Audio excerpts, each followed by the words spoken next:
सर्वप्रथम आज मैं उस महान आत्मा शिरोमणि संत रविदास जी महाराज की जयंती मैं बार बार उनके गुरुजनों के चरणों में नमन करता हूँ, प्रणाम करता हूँ और सभी देशवासियों को, सभी समाज को गुरु रविदास जयंती की बहुत बहुत बधाई और शुभकामनाएं देता हूँ। आज हमें बहुत खुशी हो रही है क्योंकि जीवन को स्वस्थ करने के लिए दुआ और दवा की जरूरत होती है और ऐसा पुण्य का कार्य हमारा सिरसा के वासी डॉक्टर साहबान कर रहे हैं। और आज जो कि रिमोट टेक्नोलॉजी आज हमारे सिरसा में सबसे पहले आई है, उसके लिए मैं डॉक्टर वाई के चौधरी उनके डॉक्टर बेटे को बहुत बहुत बधाई और शुभकामनाएं देता हूँ। नमस्कार। तो ये हमारे 5 मकसद हैं। पहला वॉकथॉन, गोडे बदलने बाद में क्या दिक्कत आती है सबका डर निकालना पहला। दूसरा एडवांस रोबोटिक नई सर्जरी की स्टार्ट की है, वो रोबोट सबको दिखाया है। तीसरा हमारे बहू डॉक्टर सोनिका, वो एक रिनाउंड फिजिशियन है और मैं ये कहूँगा कि डायबिटोलॉजी की यहाँ सिरसा की सबसे बढ़िया फिजिशियन है। उसके अलावा नई बिल्डिंग जो बनी है उसको साथ अटैच किया, उसकी भी आज लोकार्पण था। और सबसे इम्पोर्टेंट इस हॉस्पिटल को 25वीं साल की मतलब सिल्वर जुबली सेलिब्रेशन चल रही है। 11 मार्च को 25 साल पूरे हो जाएंगे। एक तीर और 5 निशाने हो गए। मतलब जब मैंने ये हॉस्पिटल शुरू किया था 2001 में, मेरा एक सिविल हॉस्पिटल में निकला था, तो मेरा ये था मैं अगर बाहर निकलूंगा तो मेरे को कौन नमस्ते करेगा, तो मैं पैसे लेके काम करूंगा।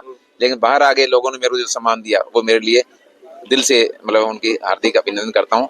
मैंने 2001 में मैंने हॉस्पिटल स्टार्ट किया था तो उसमें लगभग 10,000 लोग ओपनिंग में आए थे। सुबह 7:30 से लेके रात को 11:30 बजे तक लोग लगातार आए, उन्होंने आशीर्वाद दिया। और वो तब जब मैं सरकारी अस्पताल छोड़ गया था, मैं बहुत कम लोगों को जानता, सबने आगे अपनी मेरे को आशीर्वाद दिया था। तो उसको मैंने कायम रखते हुए मैं आगे बढ़ाऊं। और मैं इनिशियली मानो 2008-9 तक ऑलमोस्ट चैरिटी करता था। जैसे औरों की फीस 80 रुपए थी तो मैं 30 रुपए फीस रखता था। वो कहता है हरिचंद जी शर्मा थे जो बिजली बोर्ड में थे, एक्सपायर हो गए तो बेचारे। जब कार्ड देखना उन्होंने कहा डॉक्टर साहब फीस 30 रुपए रखना। मैंने क्यों शर्मा जी? कहीं 30 रुपए गरीब को महसूस नहीं होता और अमीर को महसूस नहीं होता, तो मैंने रखा था। फिर मैंने एक मोटो बनाया था, कोई गरीब आदमी अगर कोई आ गया जिसका पैसे नहीं है, बिना पैसे हम इलाज करते हैं, पैसे बाद में दे देते ठीक नहीं, कोई बात नहीं, वो हमारा रहा है। मेरा एक हमेशा मोटो रहा है कि मेरे गांव से अगर कोई भी आ गया उसकी फीस कभी नहीं लगती। मेरे गांव के चारों तरफ से कोई भी गांव में एक सबकी फीस रियायत है। मेरे गांव की बहन बेटी कहीं मैरिड है, अगर वो या उसके परिवार से कोई आता है तो हम उनकी फीस कभी नहीं लेते।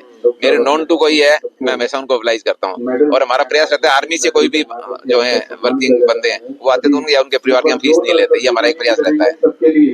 तो ये अच्छा अभिषेक और सोनिका बहू ये दोनों बड़े इंटेलिजेंट बच्चे हैं। तो मुझे ये डर लगता था कि ये बच्चे कहीं विदेश में ना चले जाएं या कोई टीचिंग में ना चले जाएं, हमेशा डर रहता था। लेकिन क्योंकि घर से लगाव था बच्चों का, घर से लगाव था इसलिए यहाँ आ गए और शहर को भी जरूरत थी ना। मैं आई एम फील प्राउड कि दोनों बच्चों ने मेरा नाम और मेरे हॉस्पिटल का नाम रोशन किया है और आप सबकी सेवा कर रहे हैं। और अभी भी हर महीने लगभग एक सर्जरी डॉक्टर अभिषेक भी फ्री ऑफ कॉस्ट करते हैं। तो कोई भी गरीब आदमी तो हम बिना इलाज के उसको जाने देते हैं, हमारा मोटो है। शब्दों में बयान नहीं कर सकता, लेकिन मैं ना I am very much elated और बहुत खुश हूँ मैं कि बेटे ने मेरा नाम रोशन किया और सबकी सेवा कर रहे हैं। ये बहुत खुशी की बात है। क्या अपील करना चाहेंगे शहरवासियों से? शहरवासियों से अपील करना चाहूंगी आए, ये देखें और आपकी जो भी दिक्कतें हैं, नी से रिलेटेड है, कूलर से रिलेटेड है या आपके गोटों के धागे टूट जाते हैं, कंधों के धागे टूट जाते हैं, जिसको आर्थ्रोस्कोपी बोलते हैं, दूरबीन से इलाज बोलते हैं, बेटा बहुत बढ़िया करता है, उसका फायदा उठाएं। और दिल्ली है या हिसार है या बठिंडा, उनसे हम काफी नॉमिनल है, रिजल्ट हमारे बहुत बढ़िया है। और हमारी हमेशा प्रयास रहता है कि हमारा मरीज एक बार हॉस्पिटल एडमिट आ गया ना, एडमिट आए तो दुखी हो सकता है, 1 घंटे बाद उसके चेहरे पर आपको मुस्कुराहट ही मिलेगी, वो चाहे ऑपरेट हो गया हो या नहीं हुआ हो। मैं भी जाता हूँ, मैं सुबह दोपहर शाम 3 बार मैं संभालता हूँ, बेटा 3 बार संभालता है, बहू 3 बार संभालती है, बाकी स्टाफ राउंड तक लोग रहता है। रात को लेटेस्ट हम 11 बजे संभाल के जाते हैं मरीज को, उसको हंसा के और फिर सुला के फिर जाते हैं। आपका स्टाफ भी देखो कोई भी काम होता है टीम वर्क होती है और बिना स्टाफ के हम अधूरे हैं। हमारा स्टाफ जैसे हमें एडमिशन से लेके और मरीज के डिस्चार्ज तक स्टाफ का बड़ा रोल है। एडमिशन में है, उसके बाद खून की जांच करने में है, फिर ओटी के स्टेलाइजेशन में है, ओटी में असिस्ट करने में है, तो सारा और डिस्चार्ज में और पेशेंट से व्यवहार में हमेशा मेरे पेशेंट को कहता हूँ कि आप मरीज से ऐसा व्यवहार करो कि मरीज अगर आप यहाँ सोए हुए हो और मरीज आपकी जगह अटेंडेंट हो, वो आपसे क्या उम्मीद करेगा वही आप उम्मीद रखो। तो मैं हमेशा मेरे स्टाफ को कहता हूँ कि हमेशा मरीज से एक माँ या एक बाप या एक बहन या एक भाई समझ के और उसमें व्यवहार करो और हमेशा उसको खुश रखो, ये मेरा प्रयास रहता है। ठीक है। आप से अनुरोध है कि उनको भी सम्मान मंच पर लेकर के आए।